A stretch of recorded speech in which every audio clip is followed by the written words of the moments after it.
DG Stéphane Congo Balamwange Congo ya Lumumba Congo La Fachi Beton Tango ekoki oyoyo Tango ango yango yo ekoki Tolanda kango Papa Stéphane Balamwange Oh yeah.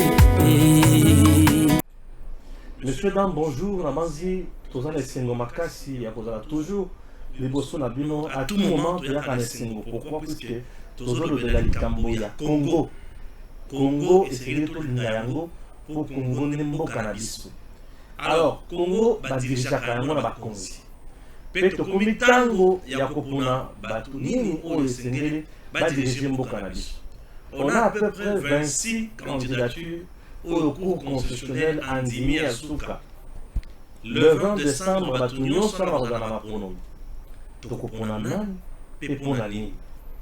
Namone Batunio Soloba, 2023, Fachi Béton ou rien. Est-ce que Fachi Béton ou Toloba Fachi Béton? A Bongi pour les Batunios, toi en n'ayez mon abango. Wana Mouton a vu sur les bossos thématiques et les bossos pour le 4 émissions. Peut-être que l'aspect sécuritaire ya mboka mo makambo ebele po kuna na kibumba masasi c'est masasi bato baza na terrain kuna misusu bazolinga bayebisa biso ke soki tokebi malamu te tant mususu dans 48 heures au mona M23 du Goma.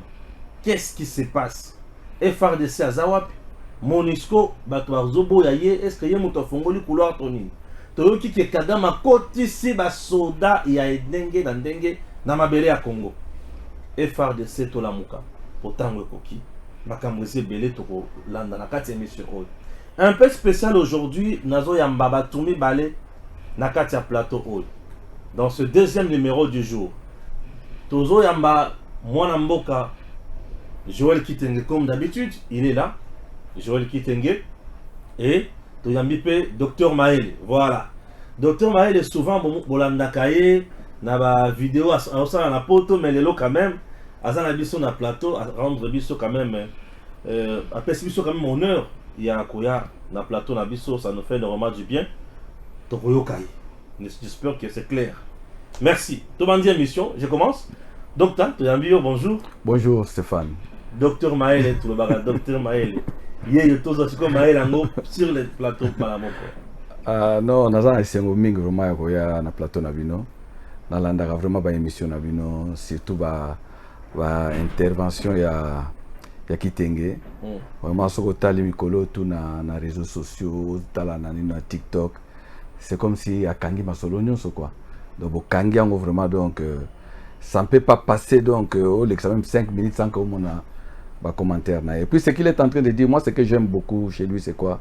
Je dis toujours que non, on doit réfléchir avec le cerveau. On doit. Et puis, le cerveau doit être guidé, c'est que la bouche est obimisa. Mais bouche est guidée à la cerveau, mais plutôt cerveau d'abord et agir. Et quand je vois que non, la façon dont on raisonner, vous sentez vraiment la cohérence, quoi. Donc, que, en tout cas, même à ta question, on me pose vraiment, c'est vraiment, vous êtes encouragé. Et ceux qui vont soutenir Bino, vraiment, c'est le moment de soutenir les gens qui soutiennent Vision à président de la République.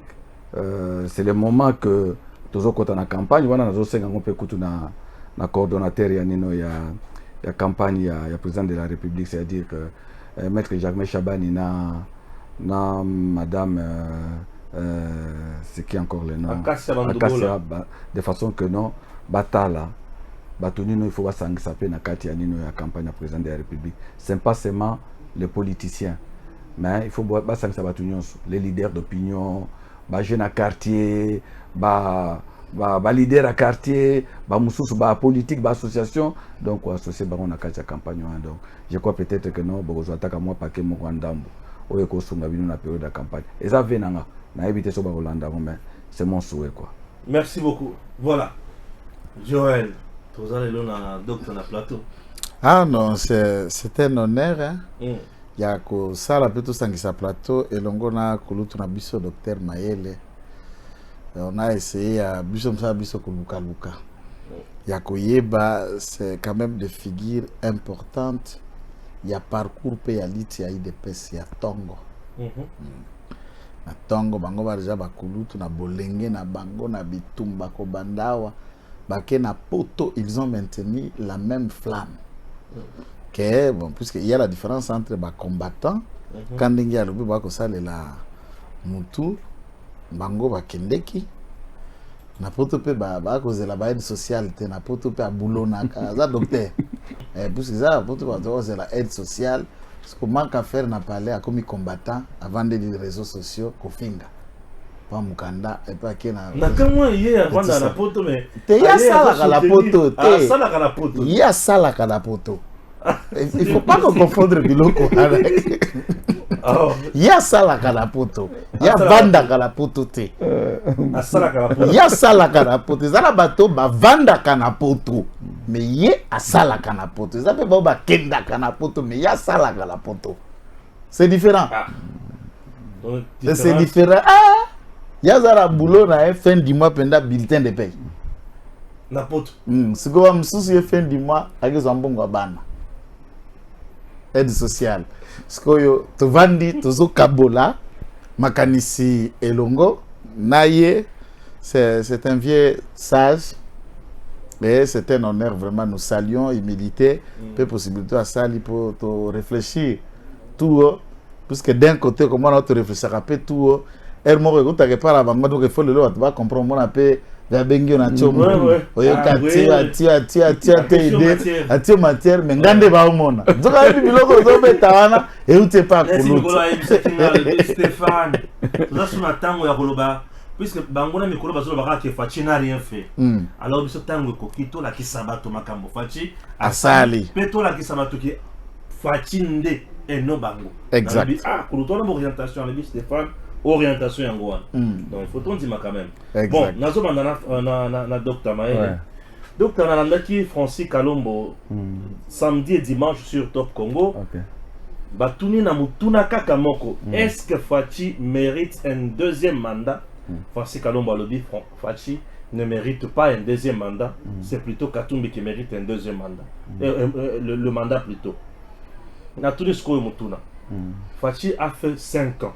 Aujourd'hui, nazo kabato azo baté Fachi esengeli zong mais tout le monde ba candidat et belé ou ba postuler.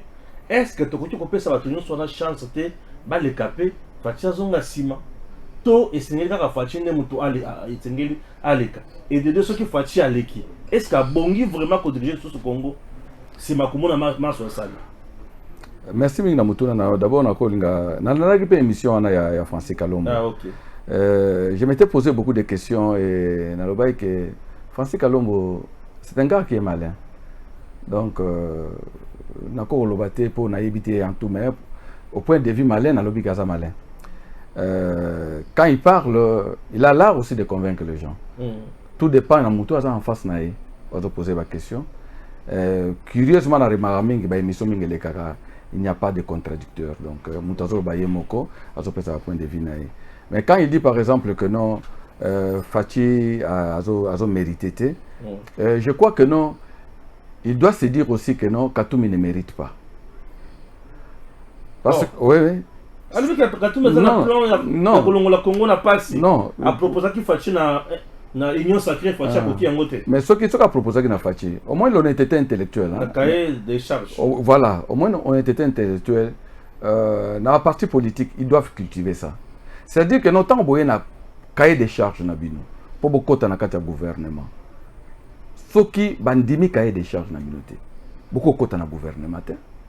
Vous ne pouvez pas. Comment se fait-il que vous avez des revendications à Minobolobi que non, biso poto tokota na union sacrée, il faut boyena tout ça, va répondre bien négatif et puis bobeti 2 ans na bango. Et puis ce qui Katumbi ne s'est pas séparé avec Fachi parce que Fachi a travaillé ma bé. Mais l'anda Francis Kalombo, il y a une émission alobaki très bien que non. Comment biso tokotika na union sacrée au moment où union sacrée est un candidat na bango qui est président Fachi. Or biso pe tozana besoin ya ko postuler. Donc biso to se retirer parce que to postuler.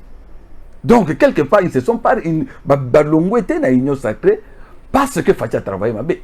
Idem Katumbi ne s'est pas séparé avec Kabila parce que Kabila salaki ma bé. Katumbi a se séparé na Kabila parce que aza kolinga te ke Kabila azala aza kolinga azala dauphin ya Kabila.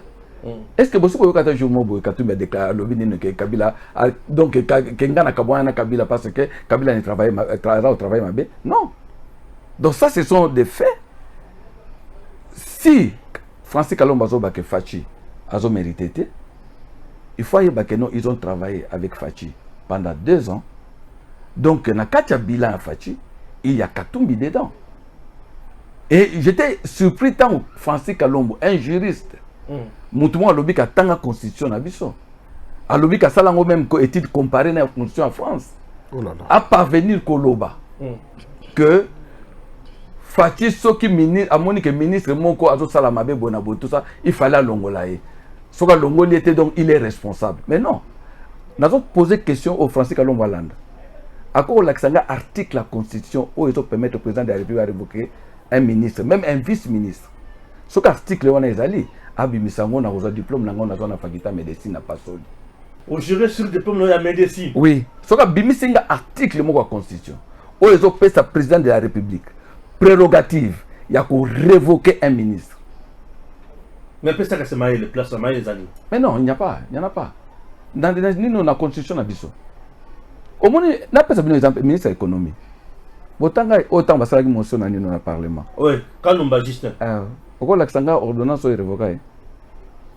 Non, non. Voilà. Pourquoi? Malgré tout, ça la mention qu'on a démissionné. Président, Premier ministre, qui accorde. Donc, il ne participait plus. Il n'a pas réunion, mais démission. Il n'a jamais été démis de ses fonctions. Va profiter d'un remaniement au Basali Oyo, parce que le Premier ministre a déposé démission. Donc, quelque part, la constitution n'a pas été le parti politique va créer de façon que le président, donc président de la République en otage. Il y a un monde qui va parler en même temps pour que va modifier tout ça. Mais ce que nous avons pourquoi président Fachi. En fait, au moins le président Fachi bitumbo le lozo bunda na Congo, eza bituma moko o azo bunda na réseau moko mafia. Réseau mafia o esimba Congo depuis tozo indépendance. Na ba groupe wana bango ka balina Lumumba. Groupe wana président Kabila, au président Etienne plutôt Mobutu, il a travaillé avec SIA. Donc réseau wana tout, bango doit protéger. Mais tant qu'on lobi que non azo retrait un peu. Batumi baye baraté. Batumi baraté IDI utawa pia.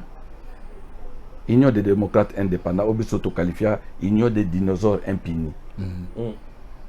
Bakengo Adondo, Batambwe Mwamba, Baindundu, tous ces cadre en tout. Bangonde bata simbagite. Bangonde bata bimisa 3e voie dans la conférence nationale. Pour baïkate Etienne. Avec le soutien du canal Mosengo. Bangope, basala ba créer rébellion. Bazwa Barwande bacha bango libosote, bango bazaki na simati. O bango Barwande simati, bango libosote. Tango musée akufi. Bango tout, baït. Baye sur la Sun City. Baye tango baye. Tango bokeya au président Sénat. Quel goût la majorité? Non, tu ne pas de majorité. Mais Abima c'était ceux qui tournent, tu avais la majorité. Mais Abima pas. Parce que non, mais parce que réseau mafia. Réseau mafia contrôle tout.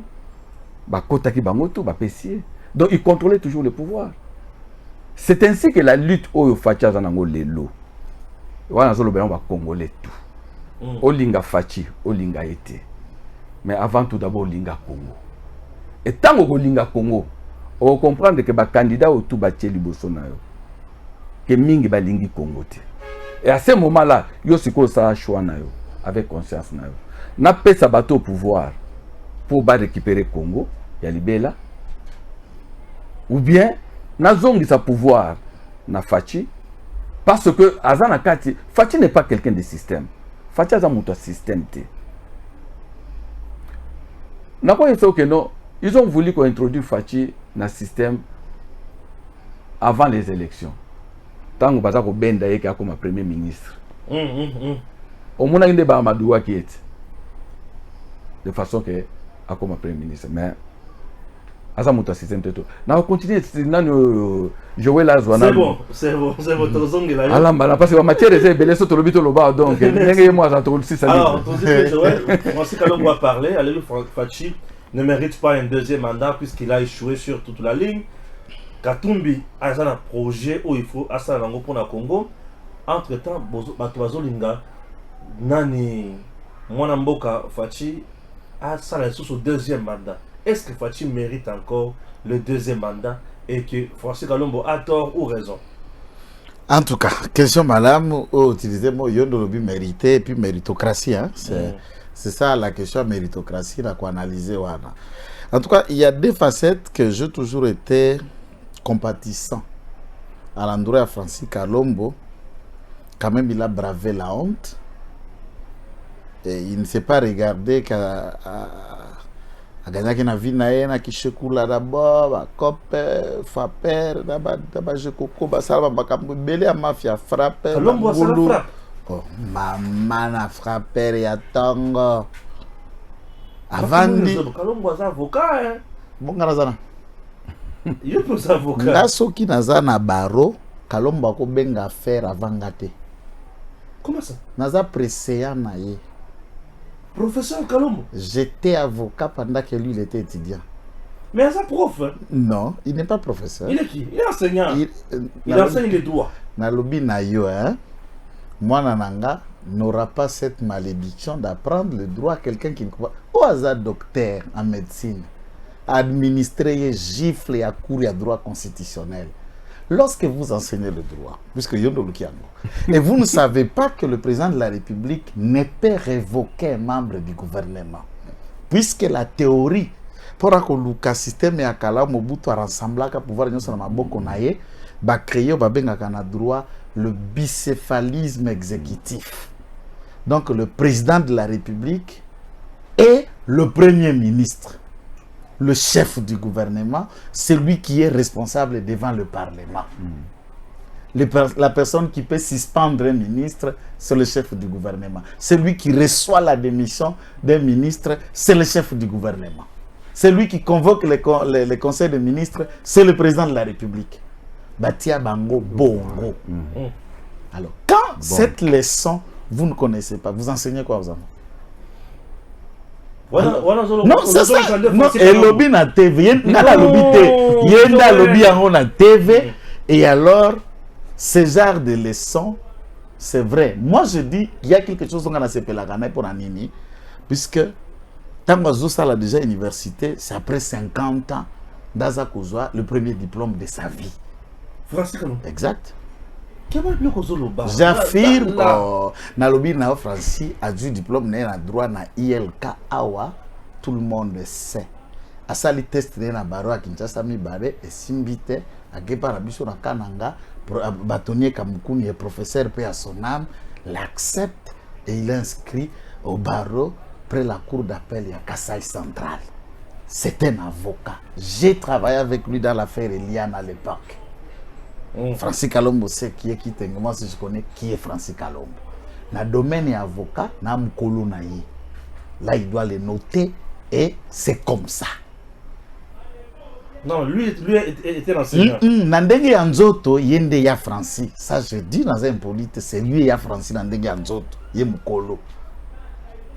Nandenge ya droit, nande yaya. Yende leki. Bon, alors, c'est ce que je de lui expliquer, méritocratie. Tu sais que dit, alors que dans l'expérience de la gestion, il y a fonction à président de la République, Moko ou Aleki Kabila une expérience, Azate pour avoir géré l'État pendant 18 ans. De l'autre côté, Kabila ou là, origine ou pas, mais je parle de la fonction où Simaglo est président de la République. Bien sûr, bien sûr. Il y a un CV Moulaï pour avoir fait expérience 18 ans chef de l'État. Personne n'a au Congo à part lui. Or, Mobutu 32 ans à Sakeda. Kabila 4 ans, Kabila père à Okokapete. Kassavou à Okoka. Donc, il n'y a personne au Azana CV, il y a Moulaï, Koleka, Kako ya Mobutu. Du point de vue de la gestion. Et ici, Nabatunyo Soba Koti, n'a 26 candidats. Seule personne au Azana expérience, il y a 5 ans de gestion comme président de la République, c'est Félix Tshisekedi. Oui. Personne ne sait qu'est-ce qu'être président de la République dans la pratique à part Félix Tshisekedi. Pour le moment. Du point de vue, il y a des ambitions chimériques et des réflexions. Na Oyazako gérer au quotidien, c'est des approches différentes. J'en ai vu des comparaisons du genre, il était gouverneur. Bon. Niveau à gouverneur, on ne peut pas comparer. S'il faut analyser... Ici, hein? Non, j'analyse. Non. Gouverneur, bon, il faut qu'on compare na Bakiabula, Bafifi Masuka, Bajantini. Des collègues naïe. Faut que ta gestion naïe na Kimbuta, que ta gestion na Fifi Masuka, que ta gestion na Kabula, des collègues naïe en fonction. On peut regarder. Yo a géré qui katanga mobimba pendant 12 ans. Na Bafifi baza ko gérer moins d'entité. Comment Kolwezi était sous Kaptumbi et comment Kolwezi est sous Fifi Masuka. Ça c'est niveau de banalisaka mutu. Ba collègue naïe bango wana babetiye. Aucun bâtiment public pendant 12 ans dans l'espace Katanga qui a été construit. Je dis aucun bâtiment public. Banda kunyoso biso tokola kuna ya l'état puis à époque coloniale ba changer beba couleur même la résidence du gouverneur. C'est la résidence et administrateur belge tango Congo zana nous sous colonie kaka même résidence on a changer ba réflexion et où le reste. Qu'il a pu réussir à récupérer comme propriété privée en complicité avec l'administration de l'époque, Bassalango bien 100 mètres et il rachète autrement et comme bien aillé. Mais tout le monde connaît cet endroit. Auto Ezalaka Katebekato est un bien de l'État où tous les officiels qui dirigeaient la province y habitaient. Jacques Aboula habite au quartier Golf, na Golf Malela ya Sika. Au quartier Batongi Sika, Lupango ya Misombele ya Mitongeli. Comprenez ça? Au Tamboli na Okatanga, au Tamboli na Lualaba. Regarde toutes ces routes, ils avaient un gouverneur qui gérait cette entité pendant 12 ans. Il est un exemple en quoi? Au Taliba État à Bapon, tous ces vieux ponts que tu as filmés sont des ponts qui datent de l'époque coloniale. Alors, il était gouverneur pour avoir fait quoi? Mais Azaki n'a cahier de charges à proposer qui n'a pas dit. Voilà, parlons-en. J'attends le cahier de charges. Cette fois-ci, ce garçon, si je peux l'appeler garçon, si je peux l'appeler Jean-Marc, tout le nom qu'il y a, en prison, Kabunda en train de me suivre. Makamba cahier de charges, aux occasions, à tout na Kabundi. Il y a un cahier de charges que nous avons lu, que tout le monde a. Cahier de charges n'a évité. Cahier de charges comme acte de reconnaissance ou charge comme proposition et leur façon de soumettre au commun devant les dieux. Or, un cahier de charges, dans ce qu'on appelle la majorité composite, c'est une idée que vous proposez, une idée que l'autre propose, et on met ça ensemble pour dégager ce qu'on appelle un programme du gouvernement. Aucun groupe n'avait la majorité ou créé une union sacrée. Et on devait prendre une idée et lequel des cahiers de charges ne contenait que les postes ministériels. Babima n'a entré. Kabunda, le cas à la conférence de presse, n'a sorti. Ils m'ont appelé, ils m'ont dit dans la cause du ministère de la Défense, je les ai dit, messieurs, vous n'allez pas prendre ça, cahier de charges comme vous n'avez qui poste. Ah, je me souviens, poste première vice-présidence, il y a Sen. Ah, voilà, comme c'était ça le cahier de charges. Alors, non, les postes. Oh. Bon, si ce n'est pas le poste, oui. Il n'y a que des possibilités. À ce niveau, lui, comme communiqué à Katumbi, pour vendre son abruti, qu'est-ce qu'il devrait faire? Bon, il semble, lui, il enseigne, c'est ça que vous avez dit. Moi, je n'enseigne pas. Dans le 3e cycle. Peut-être demain. Mais ça aussi, 3e cycle, dans la quarantaine. Mais aussi, ça m'a aussi, ça m'a mené à 70 comme professeur. Donc, on comme professeur, na âge à retraite. Or, ce comme professeur associé au bandit recherche scientifique Yangoana. Vous aurez cherché la vieillesse finalement. Combien d'années tu vas enseigner avant que la retraite? C'est là où il faut d'abord cette loi-là qu'on revoie. Qui peut devenir professeur? Il faut qu'on limite l'âge. Sinon, on va prendre tous ceux qui tentent déjà la ménopause scientifique, on leur donne le titre, on les couronne professeur, et 2 ans après, à Koufi n'a eu 72 ans. Tu continues comme 3 ans. 3 ans. Ça me fait la beaucoup. Nazi 31. Nazi que la docteur Maël, c'est là si ça va pas que le Yasuka. Dans ce contexte-là, Francis devrait venir nous dire dans les cahiers de charges. Tshisekedi a géré pendant 5 ans. Voici quelle a été la politique sécuritaire de Tshisekedi. Et nous, puisque lui mérite mieux, on parle de méritocratie, nous proposons du point de vue sécuritaire, c'est comme ça. On a attendu Katumbi parler. Bah, forcer exercice, il y a prompteur, il y a makasi. Et on aurait dû voir, à expliciter Bisso, qu'est-ce qu'il attend faire domaine par domaine. Il est resté chimérique. Et je vous dis, Namonana nous plageait un discours politique à Motundouana. Il prend le discours de Matata, il prend tout ce que tout le monde a toujours raconté, il nous ramène encore, tout ce qu'il a dit là, c'est comme si j'attendais la révolution de la modernité.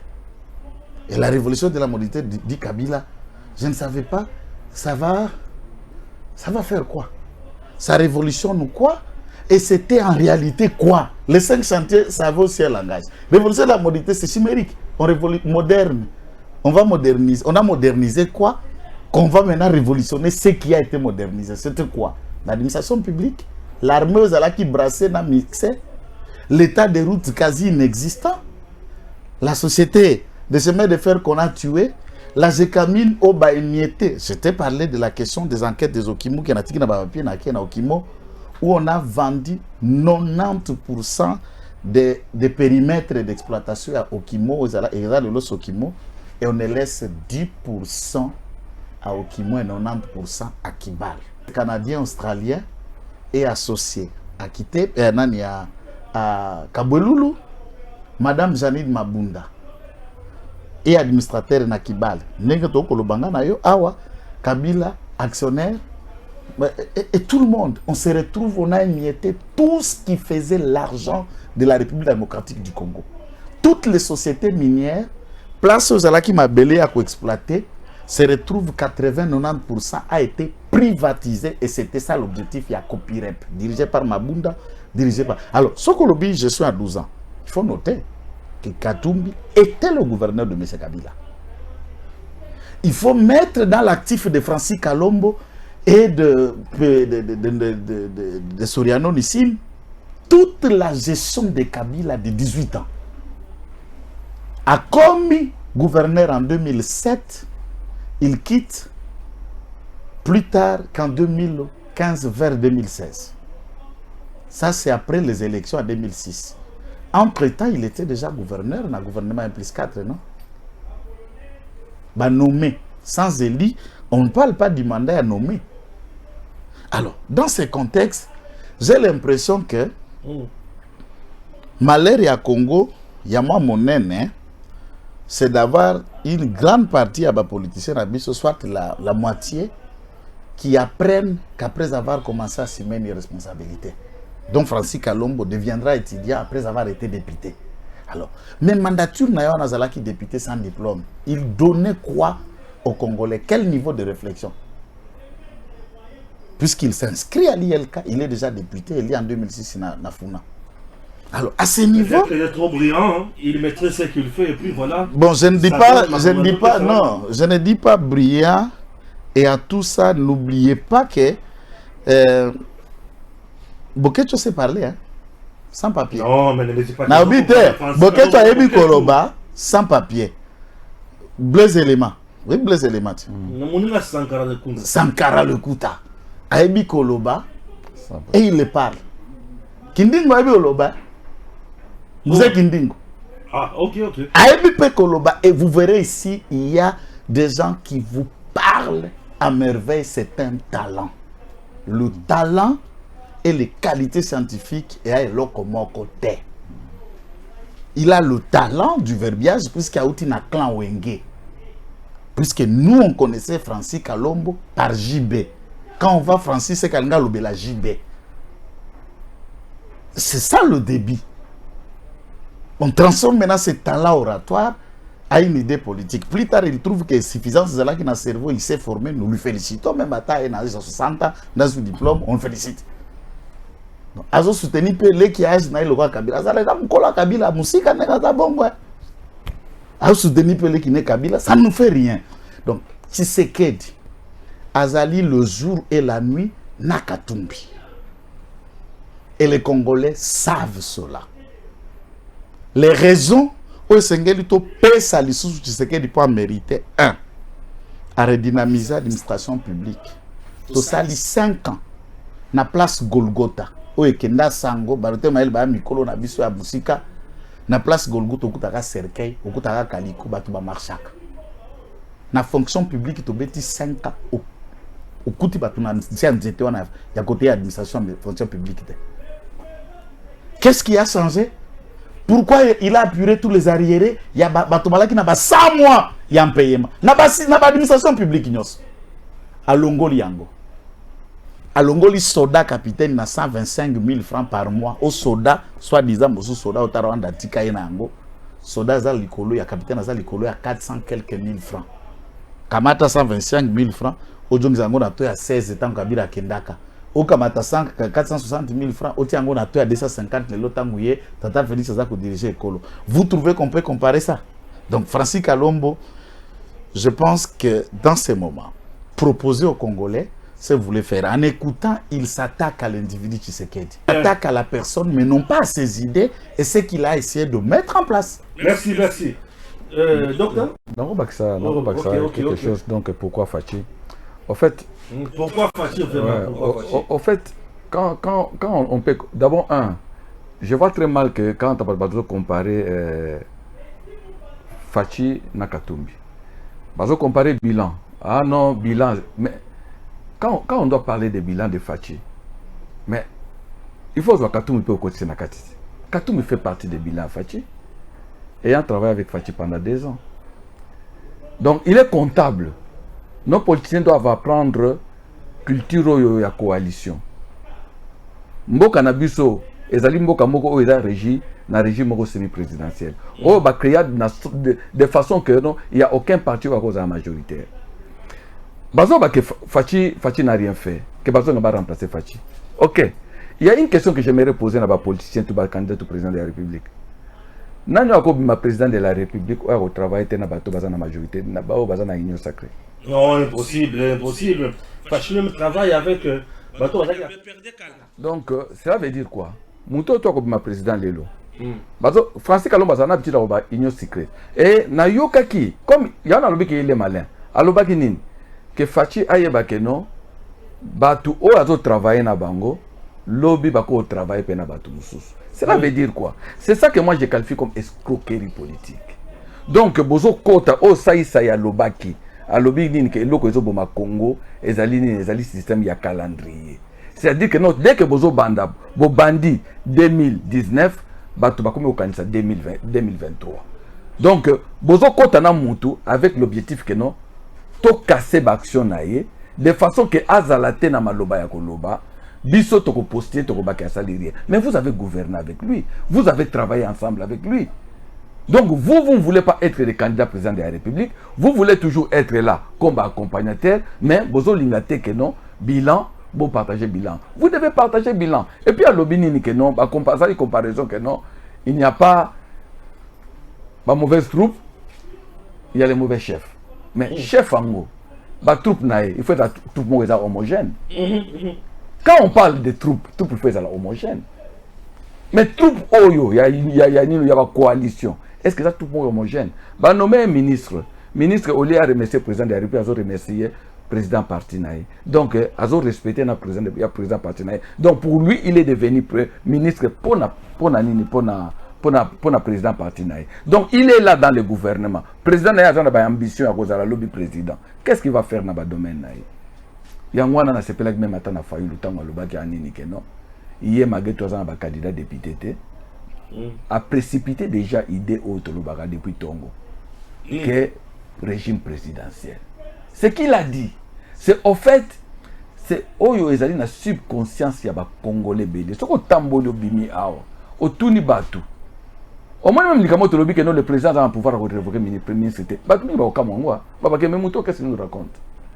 Tu comprends? Mais dans le régime présidentiel, le président se confond na premier ministre. Donc, lui-même est comme premier ministre. Donc, à quoi la Mouabona, tout le monde est là qui, Mobutu, papa, lobby, ni que non, 20 heures, tout au va na palais.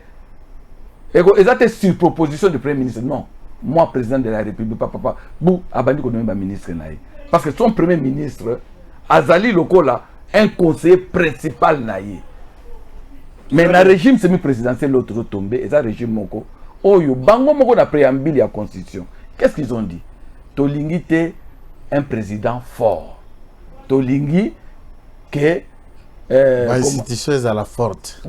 Donc, ils ont partagé. Ndambu Bapesi président, Ndambu Bapesi parlement à travers gouvernement. Gouvernement à travers parlement. Donc, c'est ça. Mais Katumbi, il a géré Katanga. On va en français. Nalanda qui Katumbi en 2007, ma promesse naïe. Il avait promis que non, maïna courant. Et qu'on a Katanga, na grand Katanga Mobimba. Il avait promis, à Benga qui coûte l'accès à Bengi opérateur économique ou à Katanga. Aïe si baron que non, chaque opérateur économique face à la Babilanga, il y a 50 hectares, il y a Massangu partout. Alors il faut battre un camp pour ne pas travailler. N'attend qu'à Babylon Misatouana. Donc, camp pour ne pas travailler, Babilanga Massangu, nani na courant na mai pour ne pas tenir. Tango bimi. Est-ce que Babylone compte à réaliser un mot? À réaliser un mot. Tout le monde qui a écouté en 2015 à Kendaki na Katanga, ou plutôt ceux qui en Afrique du Sud nini koluka masangu. Pour avoir ça Bakatanga. Donc Katumbi, les Congolais doivent, nous répétons, les Congolais, il faut interroger la histoire na biso. Ba malheur aux comme la biso lilo ba Congolais, ezali parce que nous étions infiltrés, que nous sommes infiltrés. Que bateau bayaki, tout le monde qui ba on le roi baye pour ba bimisa Congo. Na boumbu, menzo kande bayaki pour ba infiltrer ba institution na biso. Ils nous ont infiltrés. Alors bateau tout, nous avons des réserves na bango. Oh, tout ça na ba doute. Na ki Congo na bango. Nous devons faire beaucoup d'attention. Très bien, faire beaucoup d'attention. Pour vous, question directe dans 5 candidats. La première question, face, il y a Martin Fayulu. On peut nous aider avec la photo de Martin Fayulu? Voilà, Martin Fayulu. Mérite-t-il de diriger le Congo? Nessira Tshisekedi? C'est direct. C'est direct, non. Deuxième photo. Matata Ponyo mérite-t-il de diriger le Congo? Nessira Tshisekedi? Matata Ponyo, d'abord, il faut revenir d'abord dans le passé. Mbongo Azwaki, Oto Agiraki, il a créé. Matata Ponyo, il est bien à privé. Il est bien à privé. Ouais. Mais dans l'état. Dans l'état. Troisième candidature. Docteur Mukwege. Mukwege, pour moi, il n'est pas candidat de 2023. Il est candidat de quelle année alors? Non, Mukwege a eu l'entraînement pour 2029. Il faut que quand on veut vous infiltrer, Mukwege est conscient. Il vient. Mukwege a produit fabriqué. On l'a fabriqué. Va faire admirer le peuple congolais. Donc Mukwege, c'est un candidat au bateau projeté pour 2029. Donc, ce n'est pas pour 2023. Katumbi. Non, Katumbi a ça bien comme ministre des Sports et comme homme d'affaires. Félix Tshisekedi. Félix Tshisekedi mérite d'être président parce qu'il incarne un avenir meilleur pour le Congo. Là où il a trouvé le Congo, il y a un temps dans le Babadozo, les bilans. Les bilans Fati, et ça va politiciens, va retourner bilan Fati. Fati, il y a auto-évaluation à bilan. Pourquoi? Parce que Fati, il y a le papa a Koufa, a tiré le terrain vide.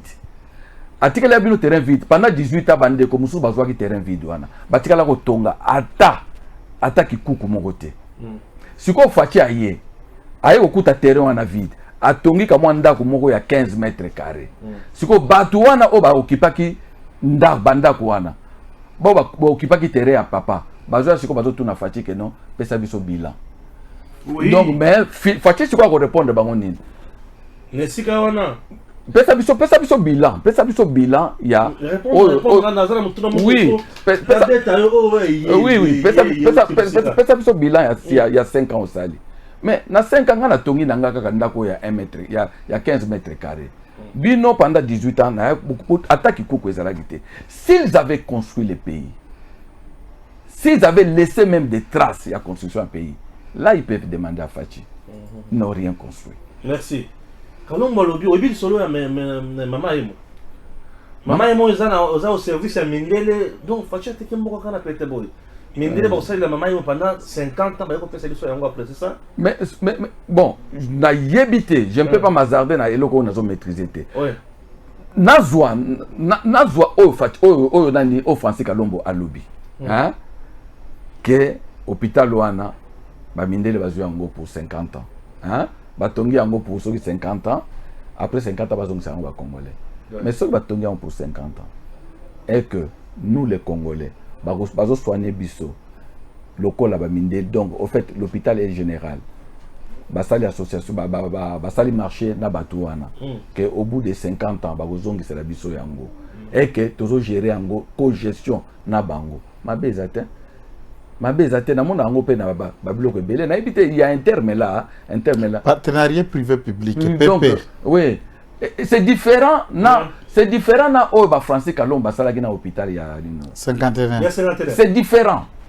Comment c'est différent? En fait, what is hôpital indien? Bien naïe. Bien naïe. Aux Arabes Saoudites? Non. Au sein, il y a quelques millions. Attends, les Congolais, co-gestionnaire, tous les Congolais sont ces travailleurs. Congolais, co-gestionnaire, l'État ne perçoit rien à l'hôpital 51. Donc, maman, il y a un éthiquali, il y a un Congolais. Et ça, le terrain na bino, hein. Vous avez terrain na bino. Bolobi, ok, balobi que non, bazo tonga pour 25 ans, hein. Pour 25 ans, bango, pesi bino siko balobi que non. Premier niveau na deuxième niveau, et ça y a bino. Troisième, quatrième, cinquième biso. Vous comprenez? Mais biso, donc au bout de 25 ans, bino vous récupérer le qu'on a bino. Donc c'est votre bien. Bien et ça bien ba Congolais. Ko gérer na banani soki na batwana. En tout cas, mais na zona dossier on a docteur, na kata docteur Malobate. Nazota la caméra na lobi na yo hôpital général de référence à Kinshasa Tobengi ex Mama Yemo, c'est sous le financement propre du gouvernement congolais. Société Raza Kotonga a gagné marché à construction. Mundele moko te ba pesi gestion comme médecin ou comme AG. Et puis il faut noter que le bâtiment à Kala, ils ont cassé. On a ajouté seulement de nouveaux bâtiments et réfectionné des anciens bâtiments. Oh, c'est comme ça? Bien sûr. On a construit. Bien sûr. On a construit pour les bâtiments à Sikanaba au niveau de l'étage. Il y a l'État congolais et plus de 100 millions de dollars, à peu près 180 déjà, financés par le gouvernement congolais.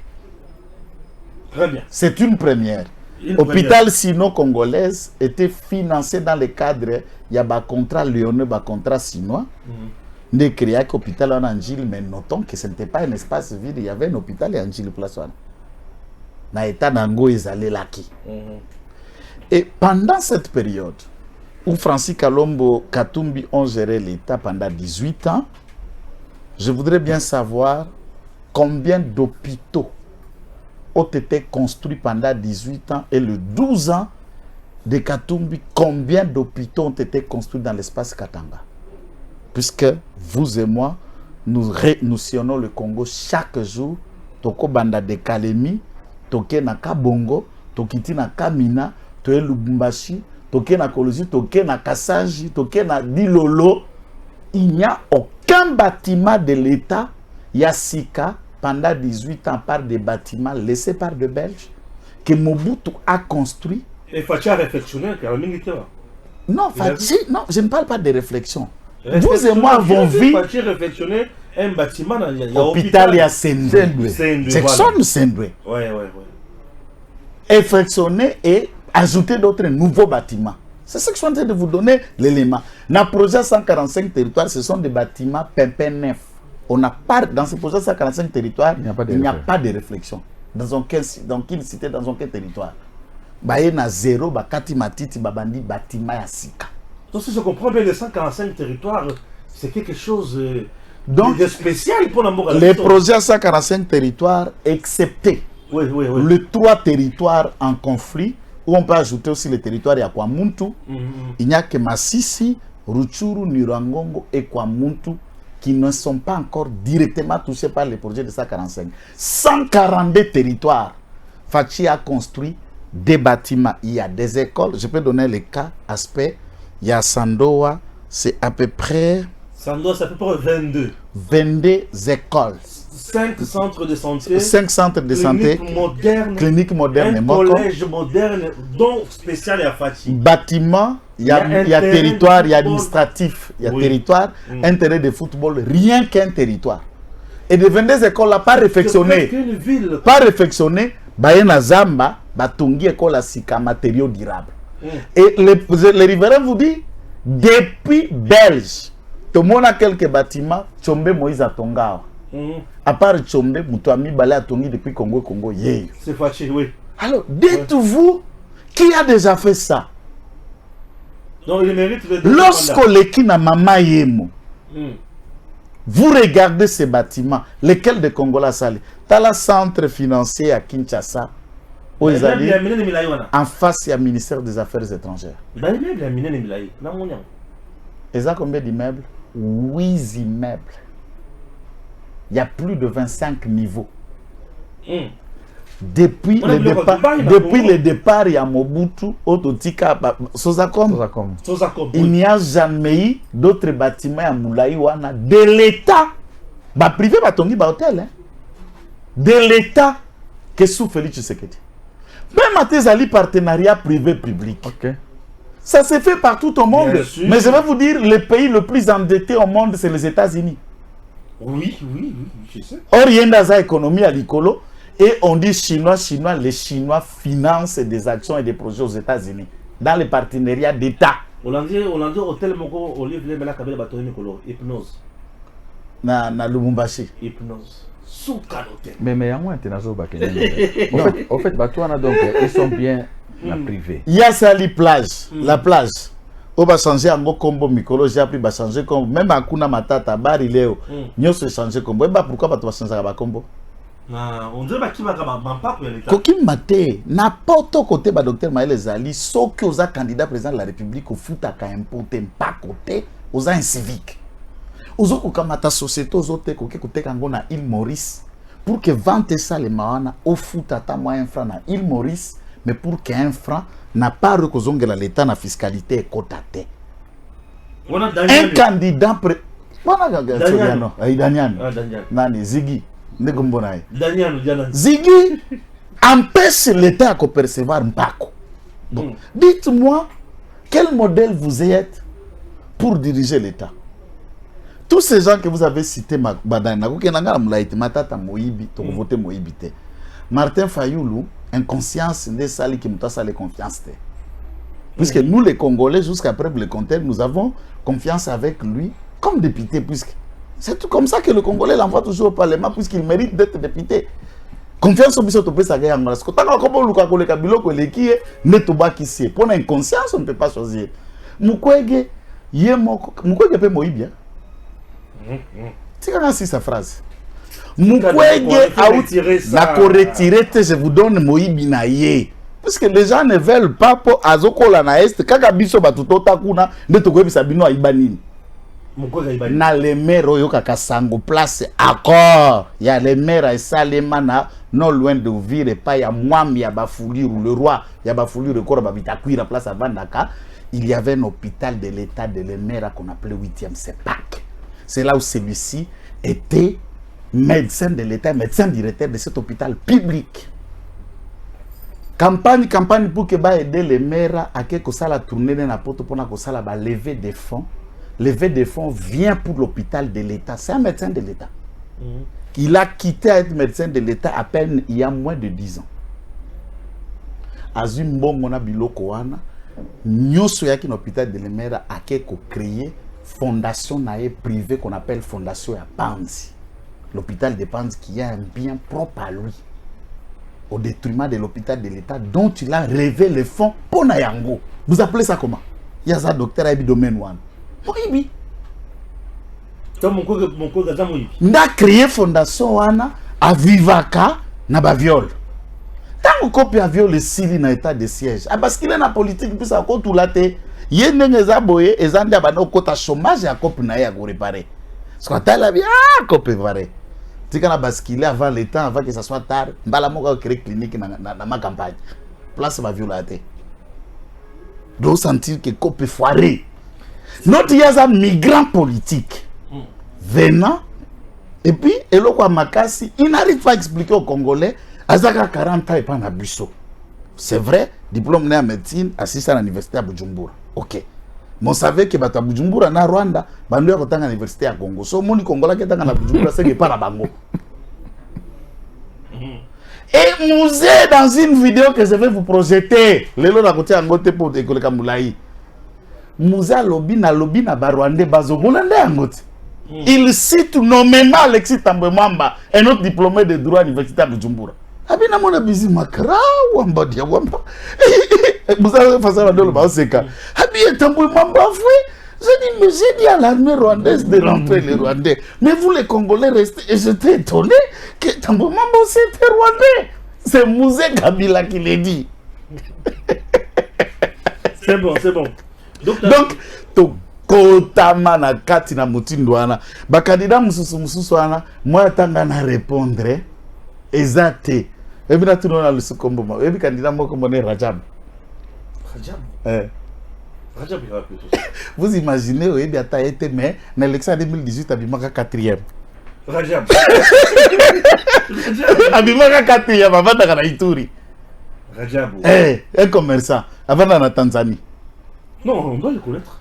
Alors qu'à Posila en 2018, Abima 4e. Donc, Fachi, Fayoulou, Sadari. Après Sadari, c'est Rajab. Nabavois. Nabavois. Oh, non, on doit se mettre sur apostiller les sous tout le oui. Mais nous t'attendons à aider. Alors, je me suis demandé, voir la Zoaka, la boue, tout en amoy. Non, on doit chercher le Rajab. Voilà. Kanissa, Monsieur Rajab aussi, vous nous suivez. Une dame qui a été repêchée par la Cour. Nous allons d'abord voir. Il faut te prendre Rajab. Cour constitutionnelle de repêcher Madame Morobe Joël. Là, Joël, mais Madame Joël. Bon.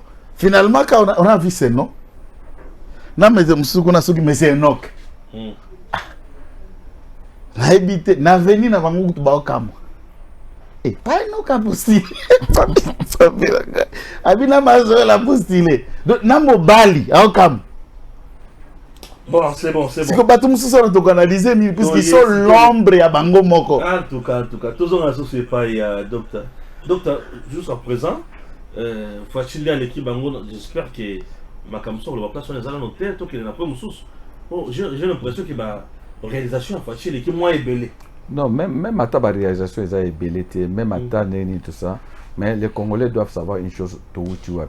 Que la situation toujours traverser les lots et à un moment donné bolingwambo que zate bomoni batubaye mutumo bozo maîtriser ba contour na été boyambie parce que ozolinga mutu telte non to linga d'abord Congo.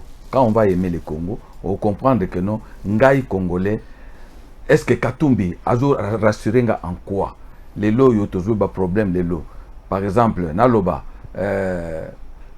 bon père n'a pas été juif israélien ou bien polonais là je me réserve toujours un problème il faut une décision ou bien toujours un problème au Léona Burundi hein tout que des cas tout droit toujours problème au Burundi maman zawana papa zawana bon qu'est-ce que tu penses voilà en réalité c'est lui qui explique aux Congolais ça vérifie aux arabes napoto moi c'est naza belge Dambikana est belge d'origine rwandaise. C'est lui qui dit mais Karine n'est pas de Burundi, elle est du Rwanda. On a beau été.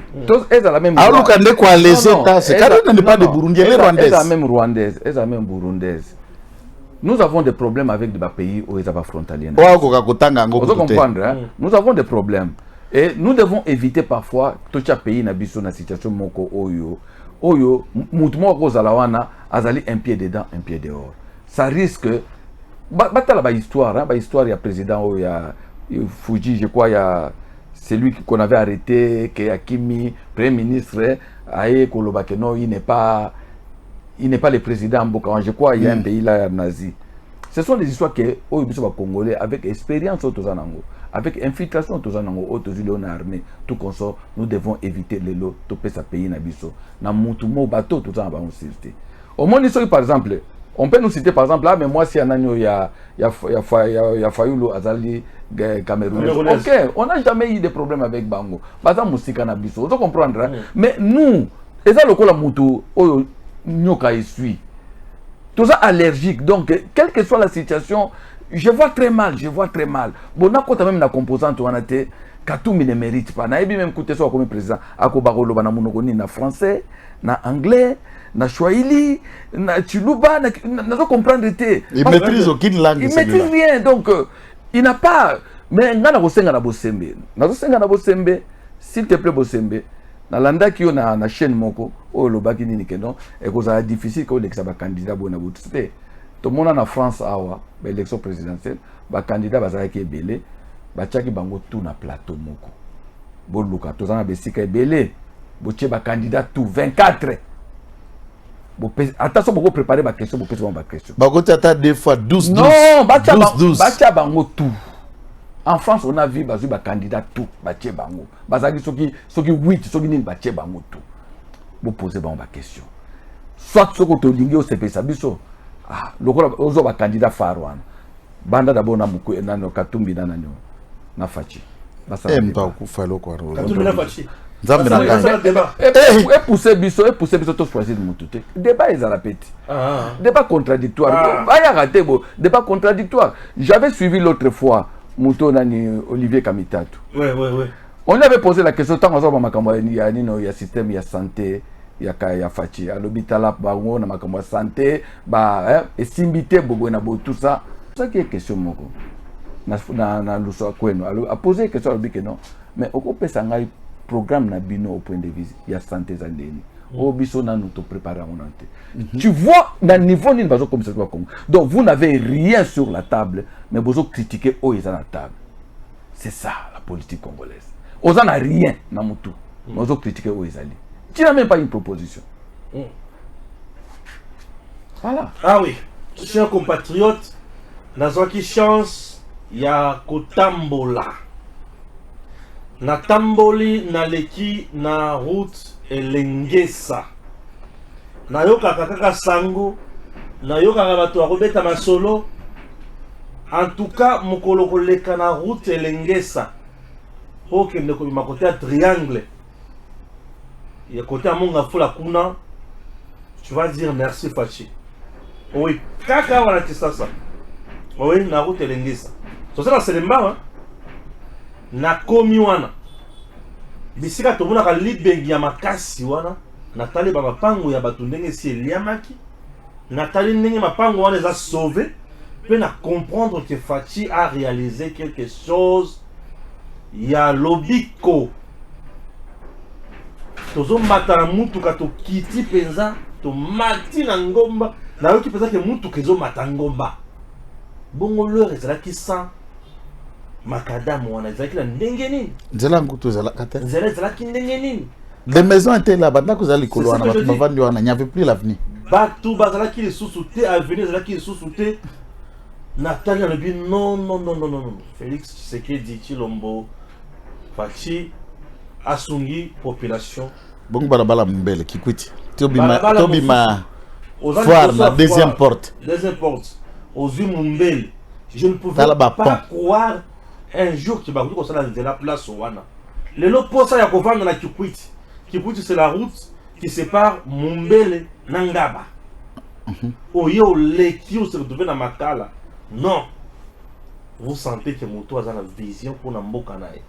Et le président Tshisekedi nous a rendu service. Bon sanitaire jaune hein. Terre jaune. Ngana wara peloga bilo. Wana ka kisasa terre jaune. C'est toujours rappelé comme un bébé biope. Mais kasi biso ba luka sali nini? Nalo baka bilo kwa sali. Mais quand Luka pe. Ah ba osiri sakite. Nzela sanga mamba soko zokende pompas kota kimbwala. Ah oui. Nzela wana asphalte wana nzela malweka. Tokei ngai na yo. Oui. Na manifestation moko militaire zalaka na ngo kuna. Mais malweka ezalaka malweka ndo botala makadama malweka. Mais bino botamboli belé nazomona bino partout. Mais nzela sakanya. Oyo nako betela bino lisolo nzela wana. Pour dire que non, les gens ne voulaient pas que Fachi puisse réussir. Nzela wana le ministre ya nino ya ITPR ya liboso c'était qui? Ngopos. Il ne voulait pas signer le contrat. c'est l'ingénieur David Moukeba Kenda et Panaï à l'atisuko poswa qui combattant il y a eu des pèses soko signé en côté na obima na bureau na yote cette route batu bazoya na mbongo po basala nzela ngopo sa bata lokani mbongo na bango. Toi le ministre tu refuses pourquoi? Président chauffé paix route wana donc il a arraché la signature donc bato ba ici non ba signé boulot bandi 2 ans c'est la route la plus propre 2 ans du Congo. Jet nayo voilà kita na balabala en hélicoptère et kiti na balabala. C'est quelque chose que les gens n'en parlent pas. Bon balabala Mukambo aussi c'était. La route c'est quoi même route on a trop que na frontière à Mukambo. On a que sakanya Mukambo frontière na biso à Zambie. OK n'était la support sec auti ko inaugurer angwa paix. Mais oui. Même Kasumbalé ça t'a ndenge ba moderniser sous fachi na trafigo. La route ya Mbuzimai Kananga Kindo Kekoti. Ah, ce que tu as dit, tu as dit que la mamouche est sous. Pour na nini ni tema mabe eza makasi boy. Des routes one. La première elle est nationale. Kolunga Mbujimai, ou na route one nationale numéro 1. Olungwe Mbujimai le kananga ke chikapa au côté grand bando dans la Kisas. Ah ouais, bimi bypass. Le bimi sur le Lumumba. Donc cette route là et aussi la rate. Chikapa Kamwesha, asphalté. Oui, c'est à partir de Kamwesha Kananga qui n'est pas fini. Quand tu as Chikapa Kamwesha na Goudro Makadam. Au fait, au fait, route il y a Kalambambouj, Kananga. Ça, je crois que le président de la République doit savoir l'importance capitale de Nzelawana. C'est important. L'importance de la capitale de Nzelawana. Donc Nzelawana et Nzela Moko Oyo, batu tout ya côté wana. Moi j'ai fait l'Angola. J'ai été médecin de Yaounita. Ok. Ya sala, sala na Angola, sala pera poto. J'ai été médecin na Yaounita. Na yebi importance en Nzelawana. Kalamamouji. Importance en Nzela donc et en Nzela Moko aujourd'hui ce qui est Sili. Je crois que même à Tamanso Batumoussou na poto bako banakoya boité to kitika na nino te na Angola aujourd'hui donc aujourd'hui na port à lobito au démarrer car na yo ti o leki dundu pa o komi na Kalamambouji o katibu o komi kana Kalamambouji rivière Kalamambouji village. Ok, Kanang. Obimi Louisa Nil. Non, Obimi Chikapa. Mais Kisasa. Mais il y a pas de Kisasa. Moi je crois que non, le président de la République, il doit au moins battre pas bête devant beaucoup hein. Pas bête en beaucoup ah Mouto Saliboya Boy na Boto, je ne vais pas citer les noms comme ça. Mais il faut oui. Oui. Bako loba parce que quand par exemple il y a Kananga Mbujimai, la société qui a gagné le marché va égyptien va payer sa caution là-bas en banque. OK. 62 000, 63 millions. Va déposer un autre. Arabe contracteur. Va payer 6 mois là-bas. OK. Bino va payer bango kaka soki 23 millions. Hein? Attention que va salir n'ango rien. So va expliquer que vous perdez exception mo bac ça va bon. Dis-moi que vous avez une garantie là-bas. Tu les Cambéza boya. Vous comprenez? Dis-moi que vous avez une garantie là-bas. Donc tu n'as pas qui c'est là comme moi les Cambéza. Toi qui n'a pas 4 semaines. Fachi a réalisé beaucoup de choses, mais il a souffert aussi d'un élément bakwalaire. Monisco bino obo sala kanapoto. Tiki musala ce qu'on a poto yawa. Tant que vous musala vous avez agi. Ba vanda kanapoto. Tango ba yaki kozwa musalawa nde ba bomi mwana mère. Ba kwali mbongo mayete. Dans nos enquêtes, Mbongo Kalambambouji bima déjà à peu près 30 à 35% du budget attendu.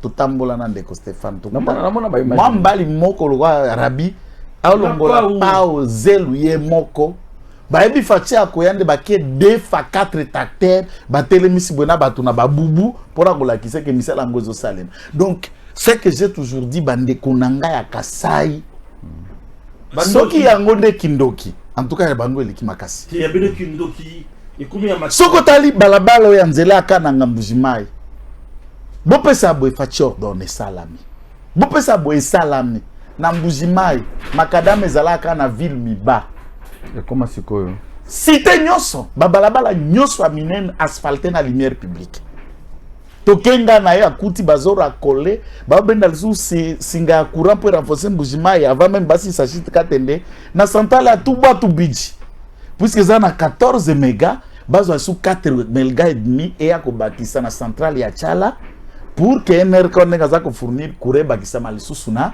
mbujimai. Papa on dirait ba fula mpepe na ndinga kindoki si le Kasai ba fungoli mitema te bangonde mabe na kananga tous les détourneurs yoka siko je vais vous choquer na kananga bazo pelisa groupe tala munene 17h va pelisa groupe wana et qui na courant ti 23h ti mwendeke lobi nango na 9h ba pelisa ti 13h bakati bazo chaka bakalira oh shit katen les ana kananga Fatia binisi misolo batu baliambongo oyebi elezera loba likamwana akenda ti wana shit katem de Fatia binisi mbongo mais batu baliambongo ndeko tala na 5 ans tozoya batu sala ka infraction ya pendaison pour na ba détourneur baza batute oki lelo ba débat ya francophonie zo bo 324 tout ça kwanza ya batu jidoro kwanza wana innocent way est-ce que le débat là oui, mais Kababilo Moussoussou, maître. Débat ça pour la nini. Tio ya kwa la biso mbongo akenda. Je m'excuse. Non. Débat on a fait pour mi pouvoir. Non, je m'excuse d'abord, hein, je m'excuse. Au moins, en politique, je peux dire que non, tout est calculé. Tout le temps, on a même temps, on a la déclaration. Moi, je me suis posé la question. Pourquoi ces débats? Non, Nicolas Mtaye dans la place publique. Oui. Nicolas Kazadi. Pourquoi? Puisqu'il n'a pas conscience de ce qu'il dit. Ça profite à qui? Non, ça profite à son ignorance. À l'ennemi, aux adversaires. Non, ça profite à son ignorance. Donc, puisque Alingi boit, quand ils a été. Chaque sortie médiatique à Nicolas Kazadi est à Kakake. Donc, il est intelligent, il est économiste, mais il n'est pas politicien. Voilà. Il est technocrate. Mpeko pe qui sait quoi mba kangi zabi yo soto monio na TV ne bilo facha ko swana Nicolas. Yo ko meke su ko tia makolono na TV te. Ba degara no betaka et puis kwanza nani IDPS. Nicolas IDPS. Papa, tout le kaka ba ndoka hier te. Tout le ba ndoka hier te. O parce que ba sous-traitant na bango. So ki banga o va le ben Nico. Bongo to le belana ta sali ma beto betene ma boko pani. Ils gèrent quelque chose qui nous appartient, nous tous, ministère de la Finance. Alors ça va dégâts, ils donnent la matière aux ennemis. Entre-temps, vérifiant, au lieu de préciser que 324 millions, l'organisation des jets dont question n'a pas coûté ça, mais les infrastructures, la logistique qui a été achetée, qui a fait que Ezalawana et les retards dit, il y a des chantiers, puisque certains chantiers, il fallait renouveler encore le budget. Kopesa ba chantier ba prestataire mususu ba yakisika pour finaliser ba infrastructure on a budget comme la double. Et ce n'est pas dit à Isidore. Pour dire ça ce que vous connaissez vous gagner. C'est bon. Maintenant, toujours qu'il y a un point mususu et ça point il y a très important aussi, et ça point il y a sécurité. La sécurité nous dérange aussi puisque tout le monde ba lobeli kambo ya Monisco, ba lobeli kambo ya Yanini Wazalendo, likambo ya M23, bah Sadek et consort. Namukuse, Monisco le fait qu'il y a condima koya ko travailler na FRDC, Sadek et pas AYAP, M23 côté msona zo matape, Wazalendo zo mata. Analyse là on a point on a examiné, donc on va chuter par là. Analyse là on a point sur les années. Au moins d'abord le point quoi ça d'abord concernant par exemple Monisco. La scène à l'obang on a intervention dans les bélés. Dans mon expérience on a travaillé na bateau unita. tant baza obundana bato ya MPLA donc pouvoir central naza omona rôle bato uni ya UNAVEM toza kobenga bango na Angola UNAVEM donc bato ya uni toza omona rôle baza kosala bakoatake biso na 10h biso bato ya uni bakoatake biso na 10h na 5h du matin tokoyeba bato bakopesa biso information ezali bato ya uni bazo atake bino na RTL baza na position telle bazali koya bazo somba diamant na côté ya rébellion basombi diamant baye batekeli biso basoso na ba Thompson ezali bato UNAVEM nde baza kotekela biso yango donc présence na bango na Congo ngane atala depuis banio bavandaki boye eloko ata malongo ekosalama te mais beaucoup de gens reprochent Fachi d'avoir signé kosenga ba force wana ya nino ya EAC. Mais quelque part, on doit se dire, est-ce que biso ba Congo to na force moko militaire oyo ko empêcher progression ya banano ya ba M23. Ça c'était vraiment le problème. Présence ya force wana. Ce qui total bien, na mabe na malamu nango et ça là qui le rôle à tampon moko. Ils ont empêché ba M23 ba progresser. Ils ont empêché biso to kende. Et ce qui a fait que quelque part et ça le rôle a calmé moko. Qui a fait que est préparé Fachi a soit temps. En fait, c'est ça le quoi stratégie moko de quoi ça de gagner le temps. Pour gagner le temps, il y a pour former l'armée nanga. L'objectif à Rwanda c'est quoi? C'est pousser le Congo à quota na guerre, na moment où ça désorganisé. N'oublions pas que non, Kagame, en fait, Kagame, il est malin. Psychopathe. En fait, Kagame a tiré une leçon à déboulonnement. Kagame a tiré une leçon à déboulonnement. Parce que Fachi a ça là qui n'a déboulonnement à Kabila. Moutamona qui Fachi venir te. Ba qualifier que pantin, ba qualifier que tout. Aïe ça qui peut que Kabila a partenaire na yebo na tout ça. Mais il déboulonné.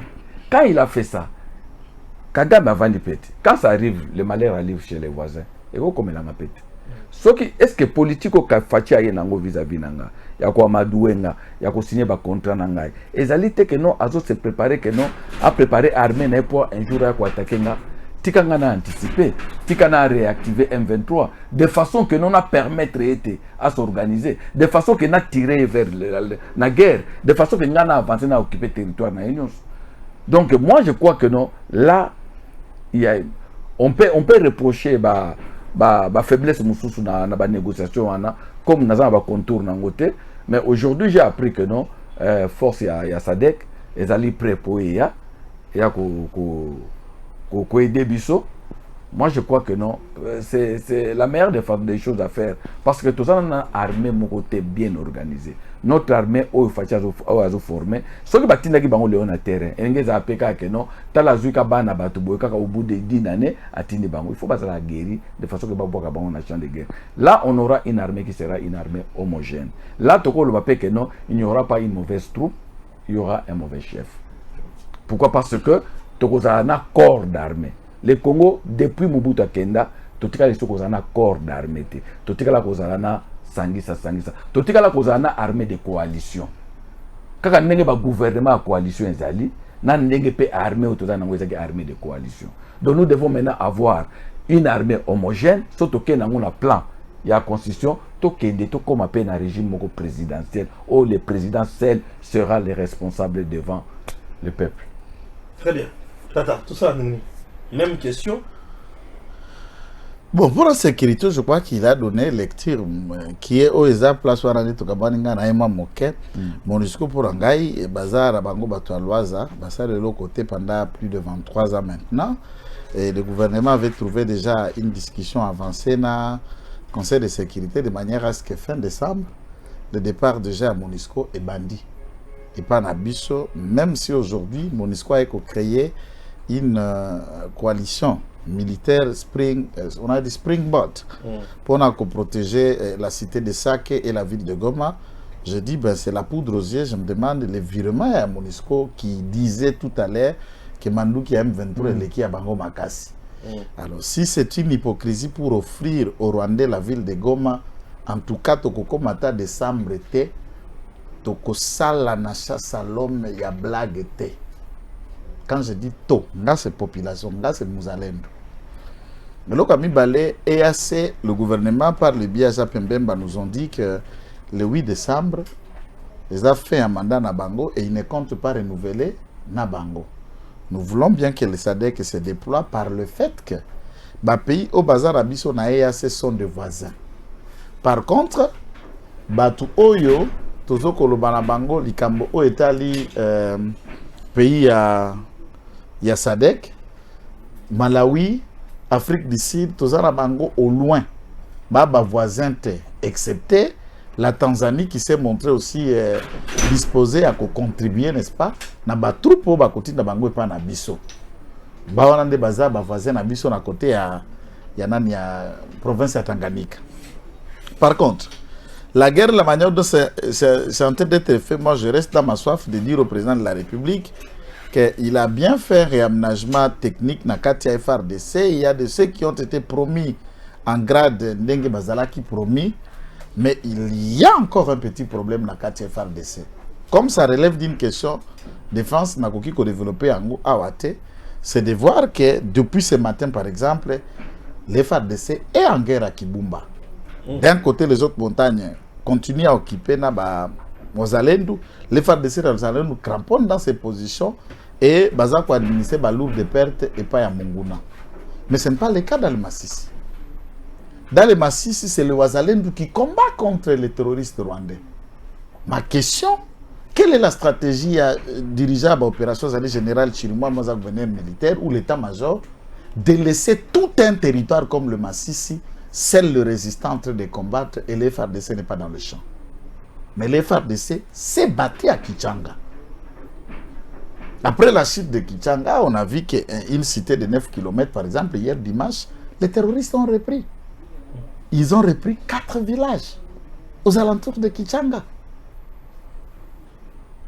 Et à ce stade, nos avions, c'est vrai, à Rugari aussi, là où ils ont contrôlé, on a appris qu'à Rugari, ils ont installé beaucoup de missiles solaires pour battre de nos avions. Les militaires sur le terrain, les Wazalènes ont besoin d'un soutien. Et tout aussi, il faut rappeler que Sukhoi, il cause à la sans arrêt. Et nous ne voulons plus communiquer. Il y a toujours qu'observer cesser les faits. On ne peut pas observer cesser les faits quand il y a matanga en chaîne parmi la population. Nos concitoyens Bazako se déplacer et vivre dans les conditions inhumaines. C'est le fait pour faire plaire à qui? Pour vous, c'est Bissanan. Oh, c'est le fait. Pour vous, c'est Bissanan. De ce contexte-là, moi, je ne suis pas d'accord. Il faut dénicher dans les chaînes de commandement. Puisque, Namakambo y a armé dans l'opération. Ceux qui bitumbeza dans la zone Mokoboy. Les fonctions ne sont plus à garder. Ça veut dire qu'on nomme une semaine. Va relever la fonction après une semaine. Et ça, obligation à résultat sur terrain. T'es général, un mois, comme la armée, ça n'a commandant, allez, tata, zonga koto, kende bandaka, kamato bandaka bi kende. C'est un exemple, je donne un exemple au hasard, parce que là, on a besoin de résultats. Et sur terrain, nous attendons ce qui se fait. Si toi, Kibumba, l'armée de l'air doit maintenir ce frappe sur Kibumba, puisque Bitumba à Kibumba, vers 3 antennes, c'est 12 km de Goma. C'est à moins de 10 km de l'aéroport. Dire les batailles est au cœur de Goma. Et vous allez garder l'arsenal militaire pour utiliser ça quand? C'est là où je n'ai pas été d'accord avec le Tundula qui dit ce qui lisa c'est ça qu'on crépiter na Goma, bah qu'on réagir dans quelques heures après papa. Youzouze la licence est dans la Goma, on doit réagir. Il faut réagir en amont pour les empêcher. Lisa c'est comme attaque Goma te frapper là où ils sont. Tout ça sous embargo te. Tout ça na régime à notification te. Tout ça na bakare mini eza. Attaque au simbisa, tout simbisa place ba drone kamikaze eza. Place ba char de combat ezali. Place avion de chasse à dernière génération ezali. Attaque au simbisa, tout simbisa. Il y a des pays qui voudront ça. C'est ce à quoi nous appelons ambassadeur na biso na bamboka nyonso bazala kuna en poste. Tala côté aux ambassadeurs na poste, mboko place aux ambassadeurs balaka na mimi. Manduki na bango ya makasi zanini. On peut avoir besoin de quoi sur le terrain? Mbongo ezate tata, kamata tandambo. Et auquel Congolais ko silikate ke ba pesa mundele ndambo pa pesa biso munduki. Biso nyonso na banda ko boy.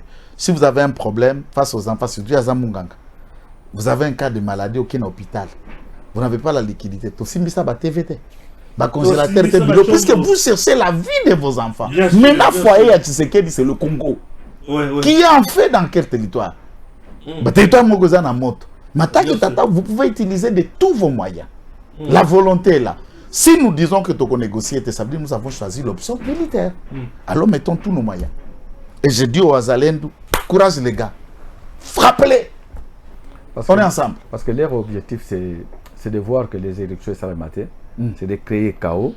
Parce que pour Nabango, Fachi, c'est un obstacle à business Nabango. Un obstacle à réseau Nabango à mafia. Donc ils doivent tout faire. Donc tout ce qui se passe là dans l'Est, c'est toujours il y a agglomérat, il y a mafia où ils ont maintenir le Congo et ça a toujours bien privé. 3 personnes de Dakar, Tumbi, Kabila, Kagame. Les 3 cas. Tant que l'élection vous a été. Les 3 cas. Katumbi, Kabila, Kagame. Donc voilà. Non, lui il est mieux placé Makambo sécurité, Makambo vous sentez vraiment que non, quoi. Et puis il connaît bien aussi les points, donc il y a ça Wazalin doit y attendre. Alors ici on a une photo mon donc na collègue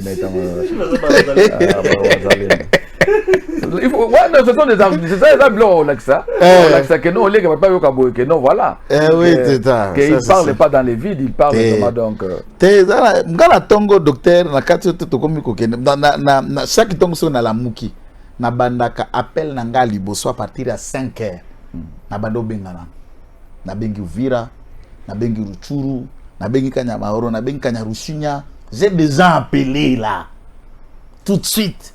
Nini kuna biyaya hawa Mobulu yaya hawa Teresa Boy na tuni général Chirima msko bozo mona en tout cas général Chirima position zo mona raté botu na nde général Chirima mais kaza na biso to azanga mbokuna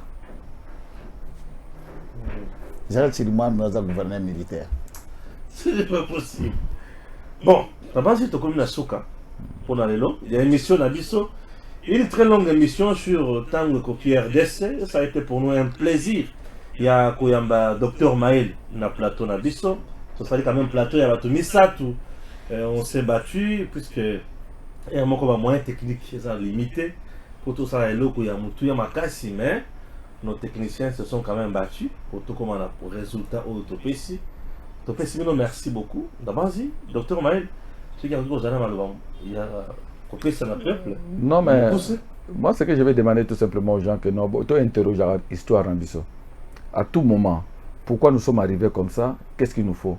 Et puis, tant que nous avons un débat politique, tant que la constitution, prends la constitution, tant que et tant que nous avons